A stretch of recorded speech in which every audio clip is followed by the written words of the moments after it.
सम्मानित साथियों और प्यारे बच्चों,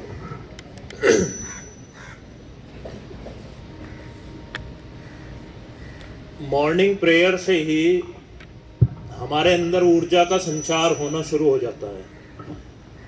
इसी के लिए हमने श्री अजय कुमार जी से कहा है कि रोजाना थोड़ा सा वार्म अप कराएं आपको। अगर हम एक्टिव होंगे सुबह से ही तो हमारा पूरा दिन अच्छा होगा। और अगर हम मॉर्निंग प्रेयर में आते ही जो है ऐसा लगेंगे कि आलस से आ रहा है, नींद सी आ रही है, तो फिर हम अच्छे से नहीं पढ़ पाएंगे। इसलिए एक अच्छे स्वास्थ्य के लिए सुबह का व्यायाम बहुत आवश्यक होता है। इसी के साथ आपने देखा है सभी ने कि सुविचार के साथ हमारे दिन की शुरुआत होती है। बहुत अच्छे अच्छे विचार बच्चे लेकर के आते हैं। ज्यादातर विचार उनमें से शिक्षा और शिक्षक से संबंधित हैं। रोज सुनता हूं शिक्षा और शिक्षक, शिक्षक का रोल, शिक्षक का दायित्व, शिक्षक का कर्तव्य सबसे महत्वपूर्ण है। शिक्षक कल की पीढ़ी को तैयार करता है, भावी पीढ़ी को तैयार करता है, भावी नागरिकों को तैयार करता है। और प्रत्येक बच्चा अपने शिक्षक का अनुसरण करता है। वो कहता है हमारे वो टीचर बहुत अच्छे हैं, हमारी वो मैडम बहुत अच्छी हैं, बहुत अच्छे से बात करती हैं, बहुत अच्छा व्यवहार है उनका हमारे साथ। तो हमारा व्यवहार ही हमारी बातचीत में झलकता है। हम जैसी बातचीत करेंगे, जैसा बोलेंगे, वैसा ही सामने वाले को हमारा व्यवहार नजर आएगा। हम किसी से तू कहकर बोलेंगे तो ऐसा लगेगा कि इसकी बातचीत खराब है। तू कहता है, इसको सभ्यता नहीं है, इसको संस्कार नहीं है। हम उसी व्यक्ति को आप कह के बोलेंगे या तुम कह के बोलेंगे तो उसको लगेगा कि हाँ ये संस्कारी है, इसको संस्कार है। मैंने कई बार कहा भी है, जैसा व्यवहार हम बच्चों के साथ करेंगे वैसा ही बच्चे हमारे साथ करेंगे। जो अध्यापक बहुत अच्छे होते हैं, अपने कार्य के प्रति कर्मठ, ईमानदार, कर्तव्यनिष्ठ होते हैं, उनको उनका छात्र हमेशा याद करता है। जो इसके विपरीत होते हैं उसको तो ये सोचा जाता है कि जैसे तैसे कॉलेज पूरा हो, पढ़ाई पूरी हो, फिर कभी इनकी शक्ल ना देखें। ऐसा होता है, अक्सर होता है। दूसरी बात, रोजाना हम यहाँ नैतिकता की बात करते हैं, नैतिक शिक्षा की बात करते हैं। आप सभी बहुत अच्छे अच्छे विचार लेकर के आते हैं, लेकिन उन्हें अपने जीवन में नहीं उतारते। यहाँ कहकर तो चले जाते हैं कि शिक्षक उस दीपक की तरह होता है जो खुद जलता है और दूसरों को रोशनी देता है।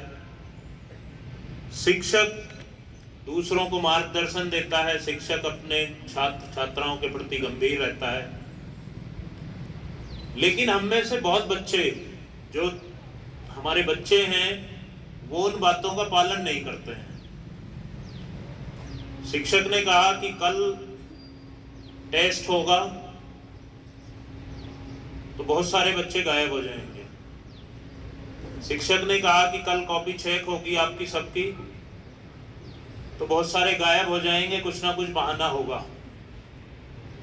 लेट आने के भी बहाने होते हैं, साइकिल में पंचर हो गया, ऑटो नहीं मिल पाया, बहुत सारे बहाने आपके पास होते हैं। कुछ सुबह बच्चे ये सोच करके चलते हैं, खासतौर से उनमें छात्र हैं, बॉयज हैं, कि विद्यालय में एक बार बस उसकी बाउंड्री के आसपास घूम जाएंगे, उसके बाद इधर उधर घूमेंगे और जैसे ही 2:50 होंगी फिर आसपास आ जाएंगे और घर चले जाएंगे। घर वालों से कह देंगे कि पढ़ करके आ गए। उसमें आप अपने आप को धोखा देते हैं, उसमें किसी को धोखा नहीं दे रहे आप। कल को जीवन आपका बनना है। जितनी मेहनत आज करोगे उसका परिणाम कल को आपको मिलेगा। आपका लिविंग स्टैंडर्ड बढ़ेगा, समाज में रुतबा बढ़ेगा। अच्छा पढ़ लिख करके किसी जॉब पर चले जाओगे तो समाज के बहुत सारे लोग आपसे पूछेंगे, आपका अनुसरण करेंगे, आपकी राय, आपका मशवरा लिया करेंगे, आप कैसे पढ़े, कैसे इतने आगे बढ़े। और जो नहीं पढ़ेंगे अच्छे से, उनसे बच करके उनके साथी निकल जाएंगे कल को, जिनके साथ आज वो ये सोचते हैं कि ये तो मेरा बहुत फास्ट फ्रेंड है, इसकी हर बात माननी है मुझे, चाहे ये गलत बात कहे। स्कूलिंग के बाद कोई किसी का फास्ट फ्रेंड नहीं होता। जिंदगी की जंग आपको खुद लड़नी है। इसलिए अपने मन में दृढ़ विश्वास कर लीजिए कि अगर हम घर से पढ़ने के लिए चले हैं तो हमें पढ़ना है। आपका खाली पीरियड होता है, आप उस खाली पीरियड में बैठ करके किसी भी सब्जेक्ट का काम पूरा कीजिए। अपने अध्यापक से निरंतर कॉपियां चेक कराइए, रजिस्टर चेक कराइए। और जो इस तरह के बच्चे हैं जिनको ना खुद पढ़ना है ना दूसरों को पढ़ने देना है, ऐसे बच्चों से धीरे धीरे आप दूर होते चले जाइए। नहीं तो वो परजीवी की तरह काम करेंगे, पैरासाइट की तरह काम करेंगे। धीरे धीरे आपको भी अपनी राह पर ले जाएंगे और ना खुद सफल होंगे ना आपको सफल होने देंगे। और खास तौर से जो बोर्ड परीक्षा के बच्चे हैं, चाहे छात्र हैं या छात्राएं हैं, उनके पास बहुत कम समय बचा है। सिर्फ 2-2.5 महीने का समय है, कुछ भी समय नहीं बचा है। इसलिए लगन से, मेहनत से आप पढ़िए। उसमें आपका नाम होगा, विद्यालय का होगा, समाज का होगा, आपके परिवार का नाम होगा। मेरा आशीर्वाद सभी बच्चों के साथ है।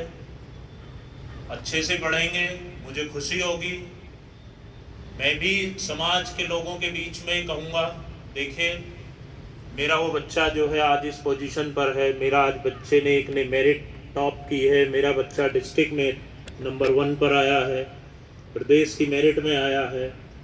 I will be proudful on you. मेरा रिजल्ट तो आप ही हैं, आपसे ही मेरा रिजल्ट, मुझे क्रेडिट मिलेगा। आप अच्छा रिजल्ट देंगे, समाज के लोग कहेंगे विद्यालय बहुत अच्छा चल रहा है, पढ़ाई का एनवायरनमेंट बहुत अच्छा हुआ है। आप रिजल्ट अच्छा नहीं देंगे तो लोग यही कहेंगे कि शायद दिखावा ज़्यादा करते हैं, पढ़ाई उतनी नहीं है। तो मैं बहुत स्पष्ट शब्दों में आप सभी को यही बार बार कहता हूँ, जब आप पढ़ने के लिए आते हैं तो आप पढ़िए। 31, 15 दिसंबर या 30 नवंबर, मैक्सिमम 15 दिसंबर या 30 नवंबर तक ऑलमोस्ट सभी विषयों का कोर्स पूरा हो जाएगा। थोड़ा बहुत बचेगा। उसके बाद हमने स्पेशल क्लासेस की व्यवस्था शुरू कर दी है। उसमें 2 कैटेगरी होंगी बच्चों की। एक तो वो बच्चे जो अच्छे हैं, जिनके अर्धवार्षिक परीक्षा में अच्छे मार्क्स आए हैं और जो बोर्ड परीक्षा में भी अच्छे मार्क्स लाना चाहते हैं, उनको स्पेशल क्लास होगी। और एक जो बिल्कुल बॉटम से हैं, इसलिए आपको जो भी विषय अध्यापक अब पढ़ाते हैं, आप अभी से अंडरलाइन शुरू कर दीजिए कि जब स्पेशल क्लास चलेंगी हमारी तो हम अपने टीचर से ये बातें पूछेंगे जो हमें क्लियर नहीं है। आप अपने नोट्स बनाइए, उनको पढ़िए, निरंतर अभ्यास करिए। दुनिया की कोई ताकत आपको आगे बढ़ने से नहीं रोक सकती। बहुत सारे उदाहरण हैं हमारे सामने। चाहे कितना ही अभाव हो, किसी के अभाव के आगे पढ़ाई कभी नहीं रुकती। इसलिए आपको दृढ़ संकल्प के साथ, दृढ़ निश्चय के साथ पढ़ना है, विद्यालय समय से आना है, प्रॉपर यूनिफॉर्म में आना है, विद्यालय के सभी नियमों का पालन करना है, अपने गुरुजनों का सम्मान करना है और इसको एक आदर्श विद्यालय बनाना है। धन्यवाद। बहुत बहुत